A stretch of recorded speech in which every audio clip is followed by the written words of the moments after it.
बिहार में जमीन सर्वे से जुड़ी हुई दो मुद्दे पे आज हम जबरदस्त रिपोर्ट लेकर आए हैं।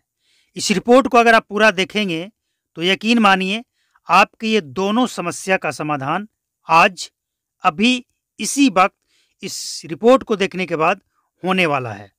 और इस रिपोर्ट को देखने के बाद आपको लाइक करना है, शेयर भी करना है, ताकि ज़्यादा से ज़्यादा लोगों तक ये जानकारी पहुँचे। सबसे पहले लोगों के दिमाग में एक कन्फ्यूजन है और कई लोग ये गलती कर चुके हैं। उनके लिए सबसे महत्वपूर्ण खबर है ये कि जो दादा परदादा के नाम पे ज़मीन है उसके लिए वंशावली चाहिए, और वंशावली वहाँ तक आपको दर्शाना होगा जिसके नाम पे आप ज़मीन चाहते हैं। जैसे अगर दादा के नाम पे ज़मीन है और आप पोता के नाम पे उस ज़मीन को देखना चाहते हैं तो पोता तक वहाँ पे दर्शाना होगा, और दादा के कितने लड़के कितने लड़कियाँ, इसके बाद फादर के कितने लड़के कितने लड़कियाँ, और इसके बाद जिस तक पहुँचना है वो उसका शादी हुआ है या नहीं हुआ है, उसके कितने बच्चे हैं या नहीं हैं, वहाँ तक आपको वंशावली में दर्शाना पड़ेगा, लिखना पड़ेगा। ये आदेश बिहार सरकार का नहीं है। बिहार सरकार को दोष मत दीजिए कि बिहार सरकार ने ये जो किया है ये गलत किया है। ये बिहार सरकार का आदेश बिल्कुल नहीं है।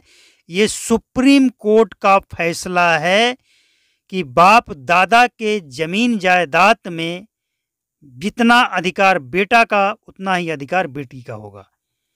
सामान्य अधिकार का फैसला देते हुए जो फैसला है सुप्रीम कोर्ट का, उसे पालन सबको करना होगा। कुछ लोगों ने क्या किया, वंशावली बना लिए, चाहे वो कोर्ट से, नोटरी वाले से, या फिर सरपंच से, या खुद भी, जैसे भी, लेकिन बेटी का नाम नहीं दिए। अब बेटी बुआ का नाम नहीं दिए तो वंशावली रह जाएगा अधूरा। इसके बाद आप कहेंगे कि कर्मचारी, जो अंचल में कर्मचारी, वो परेशान कर रहा है। तो भाई वो परेशान नहीं कर रहा है, उसको ये आदेश दिया गया है, ये कानून है इस देश का, और उस कानून को सबको फॉलो करना पड़ेगा। अब ये बात अलग है कि वंशावली में जो बेटी का नाम होगा वो हिस्सा लेगी या नहीं लेगी। अगर नहीं लेगी तो एनओसी देना है, अगर लेगी तो हिस्सा देना पड़ेगा। ये सुप्रीम कोर्ट का आदेश है, आप इनकार नहीं कर सकते हैं। एक और सबसे बड़ी समस्या लोगों के सामने ये है, जो कि कमेंट में भी लोग बता रहे हैं अपनी समस्या। सबसे ज़्यादा शिकायत है कि जो अधिकारी हैं, जितने भी अधिकारी लगे हुए हैं ज़मीन सर्वेक्षण में, वो सब के सब रिश्वतखोर हैं। कोई भी दूध का धुला नहीं है, सब पे आरोप लगा रहे हैं। अब इस समस्या का समाधान कैसे होगा, वही तो डिकोड करने आए हैं आज की इस रिपोर्ट में। आपको बता दें कि सरकार की तरफ से भी इसके लिए कई तरह के कदम उठाए गए हैं। हमने आपको बीच बीच में अपडेट किया है कि इस समस्या का समाधान सरकार ने कैसे किया है, इसका क्या समाधान है, इससे आपको कैसे निपटना है, ये हमने आपके सामने डिकोड किया है। एक बार फिर से आपके सामने करने जा रहे हैं। वैसे आपको बता दें कि बिहार सरकार इस मामले में, करप्शन के मामले में बिल्कुल सख्त है, लेकिन इसके बावजूद, सख्ती के बावजूद, बिहार में रिश्वतखोरी की घटना कम होने का नाम नहीं ले रहा है, खासकर जमीन सर्वेक्षण से जुड़े हुए मामले में। चाहे वो परिमार्जन का मामला हो, रसीद कटाने का मामला हो, ऑनलाइन जो गलती है उसे सुधरवाने का मामला हो, केवाला या फिर जो खतियान होता है उसका नकल निकालने का मामला, यानी जो भी समस्या है जमीन सर्वे से जुड़ा हुआ, उन तमाम समस्याओं में जो सबसे ज़्यादा लोग परेशान हैं जिस समस्या से, वो है रिश्वतखोरी, घूसखोरी। हर जगह बिना पैसे के कहीं काम नहीं हो रहा है, और कहीं कहीं तो सारे हद पार। बहुत ज़्यादा डिमांड किया जा रहा है। तो ऐसी स्थिति में आप क्या करें? कहाँ जाएं? किससे मिलें? कहाँ शिकायत करें? इसके लिए आपके पास सबसे बेहतर विकल्प ये है कि आप जहाँ भी जाएं, अगर इस तरह की समस्या आपके सामने आए, आपके सामने पैसे का डिमांड रखा जाए, तो आपके आसपास आपके साथ जितने भी लोग हैं, चाहे वो आपके गांव का हो, आपके पंचायत का हो या कहीं से भी हो, आपके प्रखंड के तो होंगे, वो सब मिलकर एक रणनीति बनाएं, हंगामा करें, हल्ला करें, शोर शराबा करें, ताकि ज़्यादा से ज़्यादा लोगों तक ये बात पहुंचे, ये खबर पहुंचे। लेकिन कुछ भी करने से पहले एक बात का ध्यान जरूर रखें कि जिसके ऊपर आप आरोप लगाने जा रहे हैं कि ये बंदा हमसे रिश्वत मांग रहा था इस काम के बदले, उसके खिलाफ कुछ न कुछ सबूत आपके सामने, आपके साथ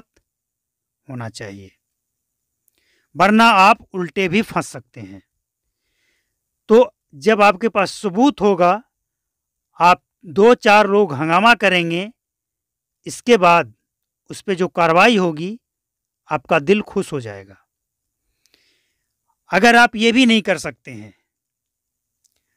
आप किसी को कहते हैं आपका साथ कोई नहीं दे रहा है, आप अकेले पड़ जाते हैं, तो क्या करेंगे? अगर आपके पास मोबाइल है, ऑडियो वीडियो कुछ भी, अगर आप वीडियो रिकॉर्ड नहीं कर सकते हैं तो ऑडियो रिकॉर्डिंग ऑन करके ऑफिस में चले जाएं।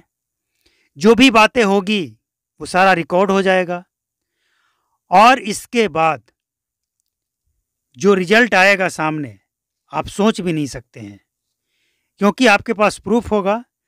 आप सोशल मीडिया का सहारा ले सकते हैं, आप चाहे तो उच्च अधिकारी का सहारा ले सकते हैं, क्योंकि अब वो जमाना गया जब लोग रिश्वत लेकर डकार जाते थे। अब लोगों को ये जागरूक किया गया है, लोगों को बताया गया है कि आपसे अगर रिश्वत की डिमांड किया जाता है तो आपको उस अधिकारी को पकड़वाना है।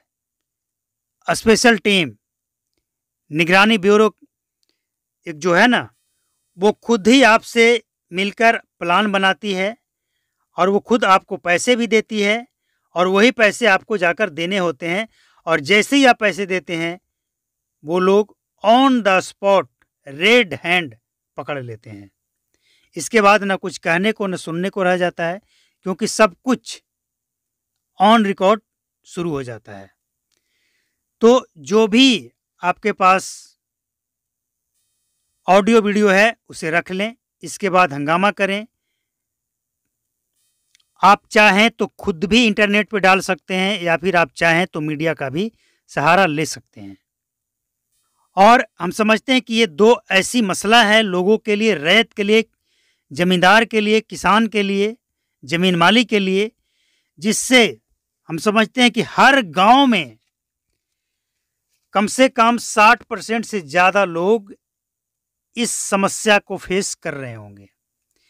तो इन सबको उपाय मिल गया, इसी तरह से आप करें, और इसके बाद आप देखेंगे कि धीरे धीरे जो भ्रष्टाचारी हैं वो गांव वाले से रिश्वत मांगने में डरेंगे।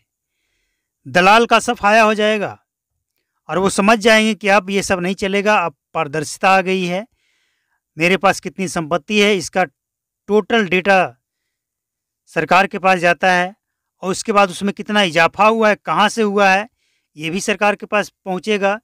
इसीलिए अब ये आप मान कर चलिए कि आपके पास वो हथियार है जिसके बल पे आप सबूत बना सकते हैं, और डटकर आप लड़ भी सकते हैं। तो उम्मीद है ये तमाम बातें आपको सूट किया होगा, आपको अच्छा लगा होगा, और अगर अच्छा लगा हो तो लाइक करें, शेयर जरूर करें, ताकि ज़्यादा से ज़्यादा लोगों तक की खबर पहुँचे। और अगला अपडेट जानने के लिए चैनल को सब्सक्राइब करके बेल आइकन को प्रेस करके नोटिफिकेशन को ऑल पर सेट कर लें। मिलते हैं अगले अपडेट में। नमस्कार, जय हिंद, थैंक यू। बिहार में जमीन सर्वे से जुड़ी हुई 2 मुद्दे पे आज हम जबरदस्त रिपोर्ट लेकर आए हैं।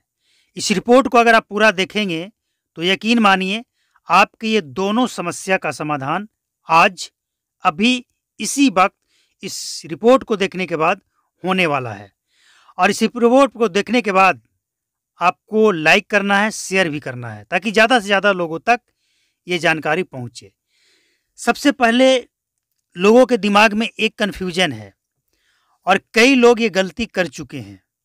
उनके लिए सबसे महत्वपूर्ण खबर है ये कि जो दादा परदादा के नाम पे ज़मीन है उसके लिए वंशावली चाहिए, और वंशावली वहाँ तक आपको दर्शाना होगा जिसके नाम पे आप ज़मीन चाहते हैं।